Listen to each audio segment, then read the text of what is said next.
mendelspod.com, advancing life science research, connecting people and ideas. Welcome to Mendelspod. Today we're at the offices of Clinovo, a leading software supplier in clinical trials. And we're joined by the CTO, Marc Desgrousilliers. Marc and Clinovo are pioneering open source software for clinical trials. Today's show is made possible by SA Depot, the world's largest cloud-based marketplace for research services. With SA Depot, you can easily find the perfect research service provider and manage your project from anywhere in the world. Welcome to Mendelspod. Thank you very much, Daryl. So you were an important guy at Microsoft. What brought you to Clinovo? I have more than 35 years industry experience, so it's kind of a long story. But to make it short, I know Ale, the CEO, very well for more than 10 years. And we're not only partners, we're also friends. I was in between jobs after Microsoft, but also a company called eVault, for which I was VP of Engineering. And I was supposed to be here for just a few weeks on a special assignment. And 3 years later, I'm still here. Okay, so the big news that we're going to cover today is this open source software for clinical trials. And, you know, we see open source around us. We're in Silicon Valley. It's become a big movement. Mm-hmm. But we haven't seen that much of it in the life science industry or the clinical trial industry. So why open source? There are many reasons for that. So before I answer why open source, let's say why not open source. The industry, the biotech industry, the pharma, tends to be technology laggers. And so open source being a new technology is very hard for them, or it's taken some time to get there. But the reasons for why open source is taking hold now is that the industry is kind of a shift or a cliff, if I may say, at this time. There are a number of blockbuster drugs that are coming to an end in terms of losing the patents, right? The patent cliff. So there is a lot of revenue that's going to be lost very soon. There is also, because of the recession, a much more focus on cost in R&D. So what we're seeing is that the budgets are being slashed. And open source provides a very interesting value proposition in terms of cost, because you don't pay for the software. Traditional software, you pay for the software, which tends to be very expensive for clinical systems, because the vendors have to go through the validation. So you pay for the software and then you pay for the services. With open source, you only pay for the services. And what I mean by services are things like training, hosting, as well as support. So you have some software that there's no user fees, right, or licensing fees. So let's talk about that. Mm-hmm. It's called ClinCapture. ClinCapture, yeah. Tell us about that. So ClinCapture is based on an open source software for EDC. It's an electronic data capture systems. And what we've done, we've adapted that system to make it even better in the industry. Meaning, we've taken this open source code, we've added enhancements to it, we put it through full validation. In fact, we filled a binder of 6-inch thick, filled with validation test, sign, initialize, and all of that. The kind of things that sponsors and the FDA wants to see in the clinical systems. And then we're providing services around that revolutionary software. There's no user fees, but we will charge for services such as study bills, for example. We'll charge for hosting, training, and so on. So that's what we've done, and we've seen a very, very sharp growth of adoption over the last 3 years of using that software. In fact, initially we started having customers in the Bay Area, and now people are seeking us across the United States to use our software. Okay, so no user fees. What other benefits over what was used before by Oracle or your competitors? Right, so you have to contrast Oracle and what I call commercial systems like Medidata Rave and open source. With Medidata Rave, you deal with a single vendor. You stuck with that vendor. Hopefully your relationship goes well, because if not, you pretty much have to deal with it. Because you've invested in that software, that's what your platform's built on. Right, number one, and also the fact that only this vendor provides that software, right? Whereas with open source is organized around a community of developers and users, and they collaborate on the requirements and developing the system. So the system, first of all, is better suited to meet the needs of the users, because users and developers collaborate around this community. In fact, the community that we are involved with has something like 14,000 users in about 80 countries. So that's a major difference. And some of those users also develop. Yes. And send in little patches or... Absolutely, just like Clinovo does, right? So we collaborate on this open source. So the enhancements we provide is then fed back into the community for consumption, if you will. So that's one thing. The other major difference is the fact that you're not stuck with a vendor. There's a number of vendors that understand the code, that provide the services. So if you're not happy with a vendor, you can always go to the next one.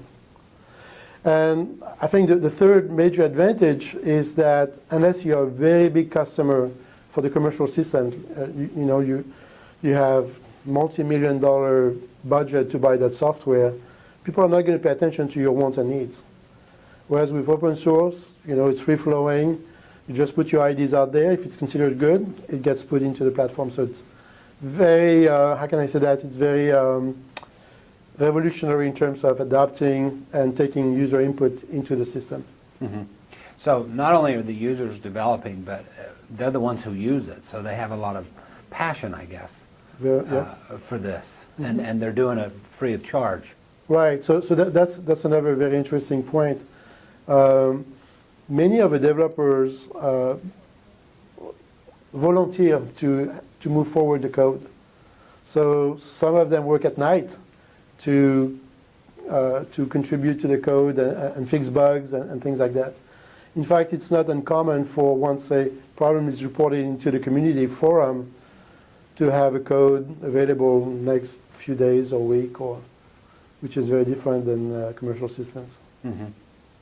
What are the objections that you get to this? Let's rephrase this into stating what are the challenges for adopting the software, because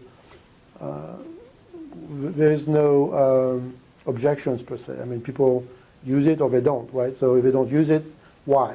Right. So why not? So number one, it's very hard to convince the auditors that open source can be used in a clinical system. You mean auditors for the... Auditors, QA, quality assurance auditors, right? People who make sure that the system meet 21 CFR Part 11 compliance, right? Because no one owns the code. So the beauty is you're not tied to anybody to support and enhance the code. The drawback is nobody is there to say, okay, I own the code, I'm going to support you, right? Nobody owns that code. So where do you go for support, right?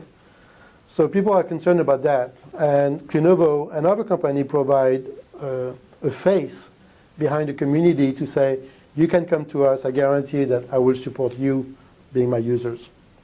So that's one aspect. The other one is that auditors or QA auditors or people, decision makers do not understand open source. They're scared of it. They think it's full of bugs. They are, backdoors to get to their data. Where in fact, the process to submit code to the open source is very rigorous because the code is code reviewed by peers. People spot if there is any backdoor virus or anything that would impact the security or the quality of the data that we collect. So it's and that's part of my role. I have to evangelize the benefit of open source, explain to them why this is beneficial beyond just the free software. Okay, so the second thing you brought up is more just a sort of a status quo bias and a fear of something new. Right. But, and so how do you comfort those people? I mean, how do you comfort them that there's no backdoor or, nobody hacking the code or whatever? Right. So the principal tool we use is our validation process. It's very rigorous. We use what's called a hybrid validation process. So the FDA defines validation, from the user standpoint, from the software developer standpoint. We use a hybrid that includes both, because we are both a developer and a user of the software. And it's a 14-step cradle to grave throughout the entire life cycle of a product, including things like hazard analysis. And people are blown away when they look at our validation process and binder and evidence that we show them. So this binder alone and this explanation about our process is the major tool that we use to make sure that we are comfortable with using open source. And it's been used with very large companies. And we're seeing more, as I said earlier, we're seeing more and more adoption of this software. Do you think the adoption will speed up trials for these drug developers? We have evidence that compared to paper study, our software is 30% faster, accelerates the process by 30% compared to paper EDC, right? And why is that? And it's because it's electronically captured. The data is there. You don't have to shuffle papers. You don't have to send papers over mail. You don't have to pick up the telephone to resolve any issues you see with the data. Everything is captured instantly with the system. And so that tends to accelerate the process. We also have evidence that our software, the cost of a software, of course there is no user fee, but the cost of a service we provide around the software is 47% cheaper than paper-based studies. Mm-hmm. So it's kind of taking hold, and people are discovering it. And as I said earlier, we're having more and more momentum behind this kind of open software. So you came to this industry from Microsoft, and you did a startup. Why do you think it's taken us so long to adopt open source software? I guess it's just the evolution of the software and how technology evolves. Mm-hmm. Right? You start with early adopters. I don't know if you heard of Michael Moore's Crossing the Chasm. So you get the very early adopters, and that phase take on for a while. And then many people fall into this chasm. Technology never goes anywhere. But now it looks like we've crossed that chasm and we're going mainstream. And so we're really expecting to see very rapid growth and adoption for the software. But have you seen anything different about this industry? Are we more conservative as an industry? We definitely are, yes. And that's because? That's because there are lives at risk. I mean, when you develop a drug or a treatment, medical device, you want to make sure that it doesn't kill people. So your process has to be very rigorous, right? People pay a lot of attention to the quality to make sure that things work. In fact, the 21 CFR Part 11 compliance from the FDA make sure that we need to make sure that the system is fit for its intended use. And so we have to define requirements very clearly, functional specifications, technical specification. We do it through code reviews, build notes, release notes, and then we're only ready to begin the validation process, which includes things like installation protocol, installation qualification, performance qualification, and so on and so forth. So it's a very slow, methodical, and rigorous process. Is this the future? Open source, absolutely. In fact, this was started years ago. In fact, when I was at Microsoft, we were very concerned about Linux, where people would work nights and days and nights, and thousands of people would collaborate to come up with this Linux operating system that was for free. And I remember having discussions with Microsoft executives about how we're going to compete with something that's free. And since then, there has been so many additional free software like OpenOffice competes with Microsoft Office Suite, right? You have Firefox, Mozilla competing with Internet Explorer. You have on the database side, I mean, at every layer of a system, starting with the operating systems to database, SleepyCat, MySQL, Postgres are free database compared to Oracle, right? So people are starting to think, why should I pay for something that I can get for free? Number one, and number two, because those people in the community, the developers in the community work from their heart. They tend to have better features, better response time in terms of addressing issues, and they tend to better listen to the community users to develop a product or a system that meets their needs. But like I said, every layer, and maybe it's worth mentioning, I think it has some value to mention, all the free tools a company could use to do clinical trials. So on the OS side, you have Linux. Database, you have MySQL. OpenOffice could be used as a competition to Microsoft Office.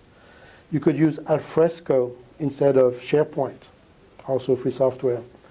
On the business intelligence side, you have things like Pentaho, Jaspersoft, Kettle, that will allow you to drill down into your information. On the specifically medical systems, you have things like OpenClinica, ClinCapture, OpenCDisk, CDisk Express, which is an open software that Clinovo is putting out there for free to do mapping between your SAS dataset and SCDM, CDisk standards formats.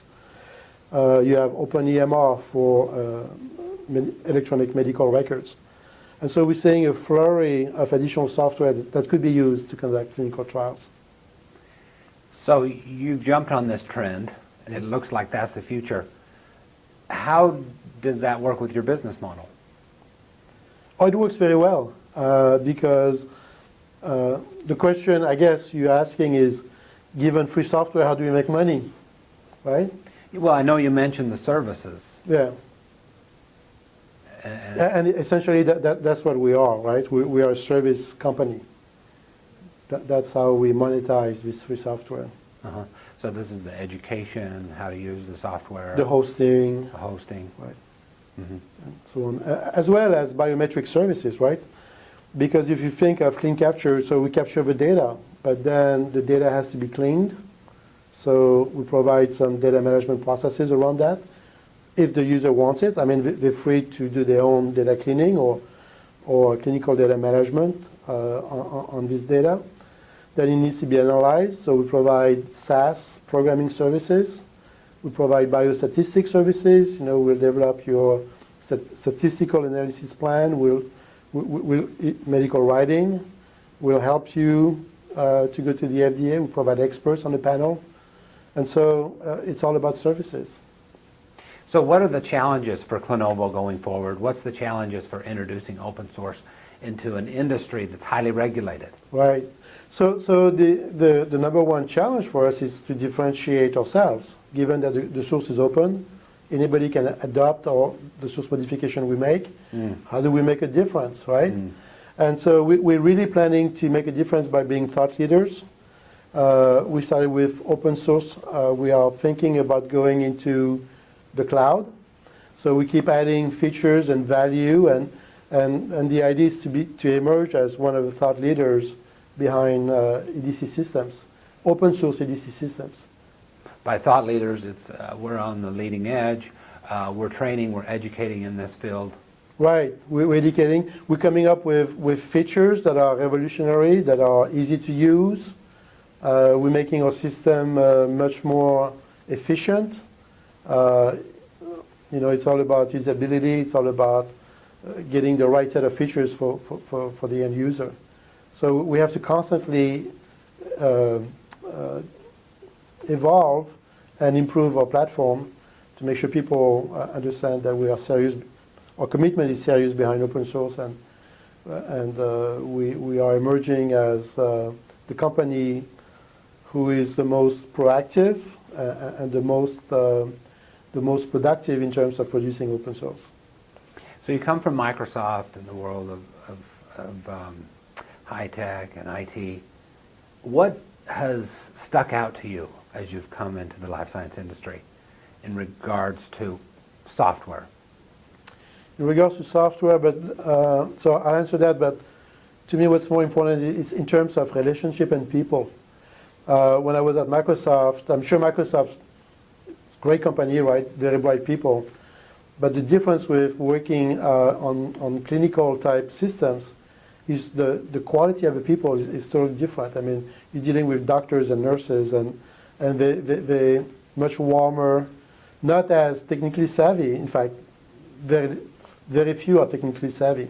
Although the newer doctors, the younger doctors, tend to be more so than the older ones, and more open to new ideas. But it's the quality of the people. You know, the nurse, they're committed to make humanity better. You know, to solve life issues. You know, things that plague humans, basically. And so that's a very different focus than developing a system that could be used for launching missiles, for all you know, right? So all we do is about improving the patient's life, which is great, right? Now, on the technology front, to me, a system is a system, right? It doesn't matter. I mean, it doesn't matter. What it's doing. The code, the technology doesn't change, right? We're using the same processes, you know, same engineers, and so on and so forth. It's the purpose for which we build a system that's different. And you find more passion in that. And there's a lot of passion in that, in helping people. Marc Desgrousilliers, he's the Chief Technology Officer for Clinovo. Thanks for having us over. Thank you very much, Daryl. That was a pleasure. Today's show is made possible by SA Depot, the world's largest cloud-based marketplace for research services. With SA Depot, you can easily find the perfect research service provider and manage your project from anywhere in the world. No, in fact, I love sharks. People are scared, you know. They have such a terrible reputation, which I don't think is deserved. In fact, as I was saying earlier, when I had my daughter in the water, one of the first time I took her diving, I played with a shark, a nurse shark. A nurse shark. I pull on, yeah, no, it's a very docile shark. So I pulled on the tail, but the shark didn't like it too much. So it started circling around us and eventually left. But absolutely, I love diving. In fact, I started to learn to dive in the French Navy. And I trained with the commandos, the equivalent of the SEALs here. And what those guys do is just crazy. They do what's called the French kiss. So they take a dead fish in their mouth, and then they entice the shark to come and grab it right off their face. Just to bring a close experience with the shark. Just to get close experience, the adrenaline flowing. I've never done that, but I've seen it done, and it's just crazy.